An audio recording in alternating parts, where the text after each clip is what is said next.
अभी छोड़ ना भाई, जे चल दिस के बारे में का सोचा थस बे। ते जाना थे यार मैं ओकर से कतना मैं करता हूँ, लेकिन फिर भी वो मोला छोड़ के चल दिस। एक बार कम से कम बता तो दे रहतीस कि काय वजह से मोला छोड़ी से। अबे वो तो मैं नहीं कर रही से, अगर वो सच्चा मैं करतीस ना तो आज तो इसमें छोड़ के नहीं जा रही सर। भाई मोला ओकर से एक बार बात करना है यार, प्लीज भाई बात करा दे मोला। बेटे समझ भाई, उन्नी है बेटे, एक बार करा दे भाई, लास्ट बार मैं पूछूं यार कि का वजह से मोला छोड़े रे भाई, प्लीज भाई प्लीज यार, प्लीज यार मैं पैर पकड़त भाई, प्लीज भाई। चल आज रात को कुछ जुगाड़ करत तो भाई।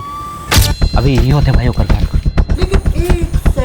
कहाँ है बे, कोई तो दिखत नहीं।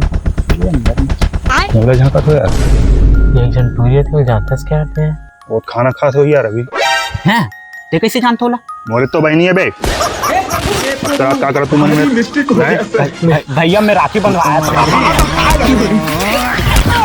एक के दाढ़ी हकन के मारी से बेजोर से गिरावट है बे।